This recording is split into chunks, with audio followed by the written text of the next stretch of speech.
Hello, everybody, and thanks for coming here to listen to me. Today, I'll be talking about one of the main injustices I have noticed within our community. Now, no, I am not referring to racism, shootings, unfair court systems, or even gender inequality.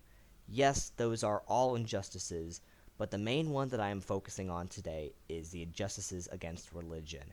And to be more specific, it's the fact that Christianity in our society is being forced into a closet.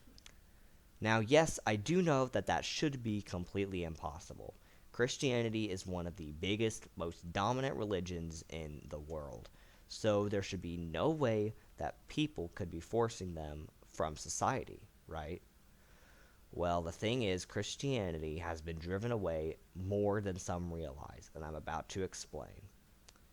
Now, yes, I've done the research, ran the numbers, and all the stuff, and overall, Christianity has not decreased in terms of members and who is a part of the community. In fact, out of all the religions in the world, Christianity takes up 33%, based off of research done in 2018. But the thing is, people today don't admit much that they are Christian, especially people a part of my generation. And the reason behind it is just as I had said. They have been forced into a closet of sorts. I'm sure you may have noticed this as well. Just recently, complaints and one lawsuit was even done against a high school coach for praying with his team before a game. This has not happened very much in the past, even less within the southern part of America. But now it's beginning to become more common than not, and that's a problem. It's starting to be driven out of schools in many different ways. They can't advertise anything in schools either. Most Christian values and Christianity itself is mainly only talked about and found within Christian dominant schools, thus being private schools, which are specifically made for that very religion. Christianity today is not really deemed as socially acceptable simply because some people deem it as restricting or old. However, the main and involuntary reason might be because of the LGBTQ plus community. To make things easier, we'll just refer to it as the Pride community for now in order to keep me from twisting my tongue. Now, this is not an attack on the Pride community. In fact, I believe that the community has not even realized what they've been doing and what they've done that have caused the Christianity to be deemed as not acceptable for society. Of course, some might be aiming to do that anyway, but that's not what we'll be focused on. Across different social media platforms and news feeds, there have been many different kinds of instances regarding Christianity and the Pride community. Most of these incidents have involved Christian dominant schools expelling people who are transgender, gay, or otherwise. This has caused not only the Pride community to be against most Christians, but also people who aren't part of the community to be against it as well. Not just Christians, but just the religion in general. This small influence has not caused Christianity to decrease, but rather caused people to stop being public about who they are and about their religion in fear of one of these kinds of people to start commenting about them. And soon, depending on how far it goes, and depending on the person it is, it could even be taken into a court case. Speaking of court cases, that has been exactly what's been going on. There has been recent court cases where there were false accusations made against Christians by people within the Pride community. One of the most talked about ones being a lawsuit against the Chick-fil-A manager who is Christian, and this caused that specific Chick-fil-A to shut down due to the legal process. They weren't really able to prove anything specific, but the accuser had achieved their goal, caused a Christian's business to be shut down.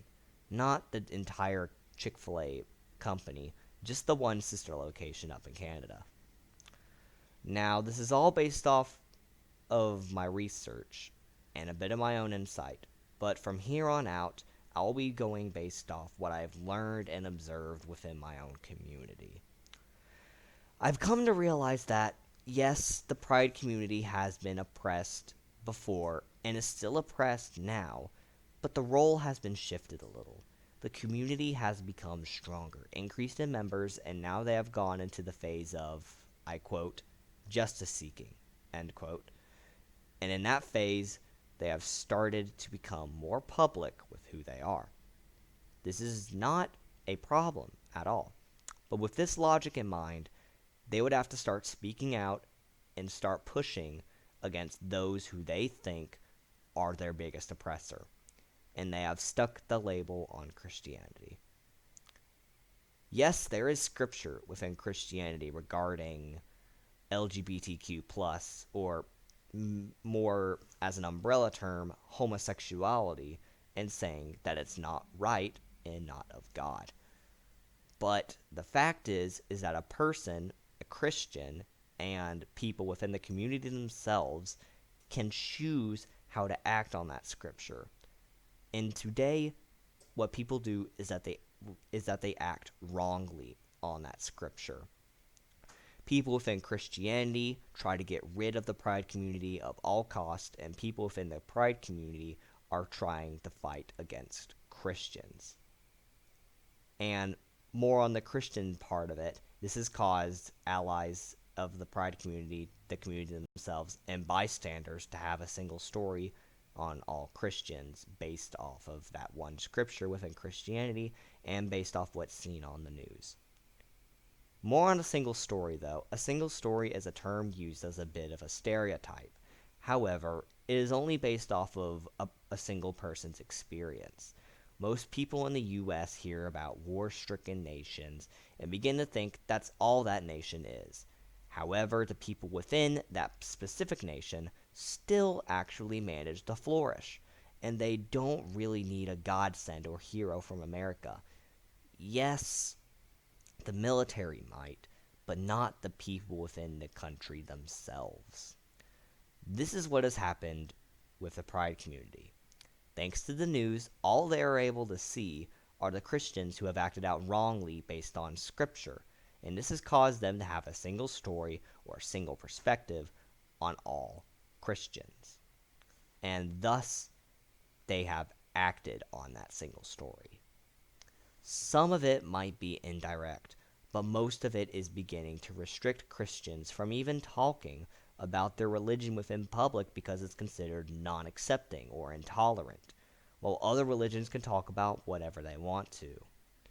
And one of the biggest things that I have researched the most out of everything, because thanks to my sources, they have always been pointing at it constantly, is the Equality Act. To summarize it up, the Equality Act will basically prevent discrimination of all kinds, especially for the Pride community. Or at least that's what it seems on the surface. However, most will take advantage of the fact that people have to report any kind of discriminations. False accusations could occur, and Christians won't be able to speak publicly anymore in fear of accusation. Christian schools would be protested against and eventually put out of business if people try hard enough, and thus so many people will lose their jobs. Pretty much anything Christians do or say is considered hateful because of that one scripture and a few more that follow that say that homosexuality is bad and that it's not right.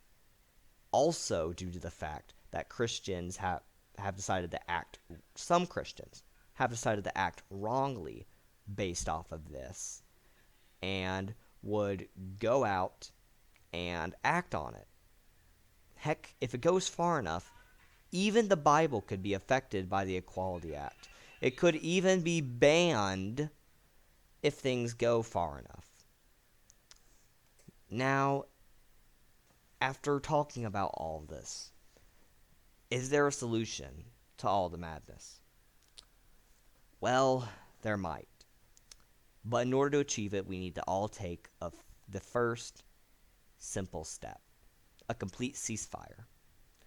I mean, come on, what does the Pride community say about themselves? All they're trying to do is spread love. Love is love, all of that stuff. Christianity does that too. They tr- they don't. Their main goal is to not judge each other and anyone that's outside of their religion, and that's very hard to do. And it's the loving thing to do. And if both Pride and Christianity want to spread love, then why are we fighting each other? Because that's not love. That is hate. Fighting comes from hate because people have different views, or if they just dislike each other. And dislike is a form of hate. Perhaps it's time we all move past our single stories and begin to look at the majority rather than what's seen on the news. The majority of Christianity is not aiming for the destruction of the community. And the majority of the Pride community shouldn't have to be aiming at Christianity either. The best solution for us here is to start spreading love 100%. Pride, Christianity, and other. No more of this he said, she said, they said, all of that. Because no one deserves to be forced into a closet. Not Christians, not LGBTQ+, not anyone. Thank you all for listening. I know that some of the things I may have talked about were a little sensitive and could be taken as speaking against the Pride community. But I assure you, this was not an attack against the Pride community. This was just based off of what I had found in my research and based off of my observations within my own daily life and within my society. I hope I did not offend anyone, and if I did, I am extremely sorry, and that was not my goal. Thank you all for listening, and this is David Elijah Johnson, signing off.